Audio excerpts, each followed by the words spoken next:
దివ్యనికిత తనుజాని captaincy task నుంచి remove చేసి నేను ఎమాన్యుల్కి సపోర్ట్ చేద్దాం అనుకుంటున్నాను, ఎమాన్యుల్ సపోర్ట్ చేసి ఎమాన్యుల్ కెప్టెన్ అవ్వాలంటే నువ్వు ఉండకూడదు, నీకు ఓట్లు ఎక్కువ పడతాయి అన్నది దివ్యనికిత.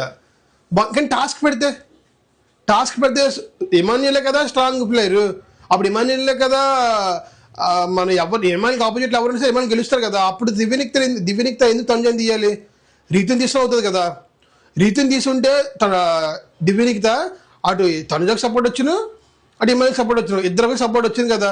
దివ్యనికిత కావాలనే మోసం చేసింది దివ్యనికిత తనుజాని. ఎందుకంటే ఆల్రెడీ తనుజ దివ్యనికిత అడిగింది, నాకు సపోర్ట్ చేస్తావు అంటే రీతు నువ్వు ఉంటే సపోర్ట్ చేస్తాను, ఎమాన్యుల్ శ్రవణ్ శెట్టి నువ్వు ఉంటే సపోర్ట్ చేయను అన్నది తనుజాని.